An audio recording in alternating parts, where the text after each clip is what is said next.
Janity de nanome manoto to tsy ampy fa nozaraina fô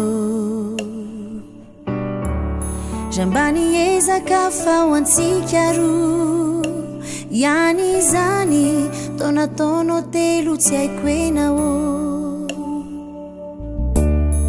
manontany tenao fa hoana mihitsy nefa isika rolo ny fankaty ra ny filazanao ay taminy izany ianao lay mamy ianao rery any tratrako ianao tratrako fony anao ra iova hevitra mizay ao ve de fahota lay fitiavako nangirana botika ilay fombako talo tsy hitako intsony lasa nandratra nankarary fo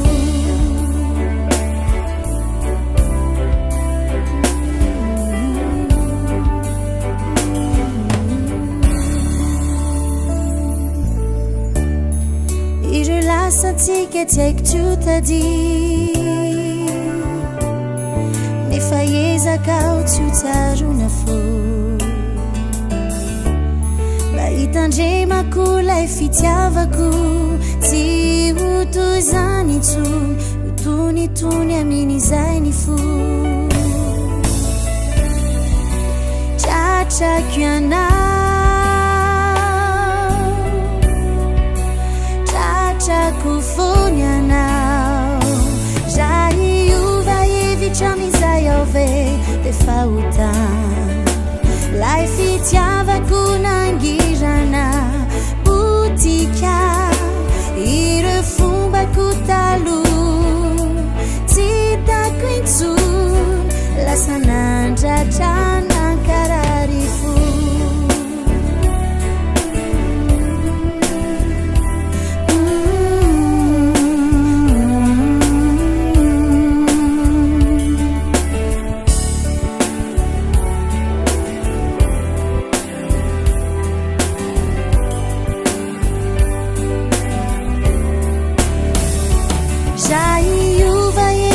mizay ao ve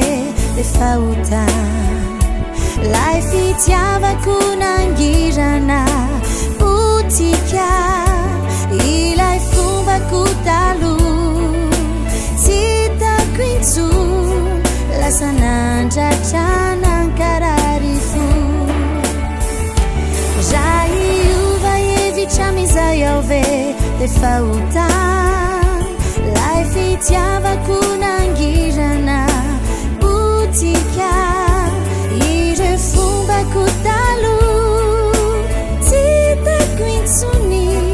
lasa nandratra nankarary fo tratrako ianao de mbola tratrako fo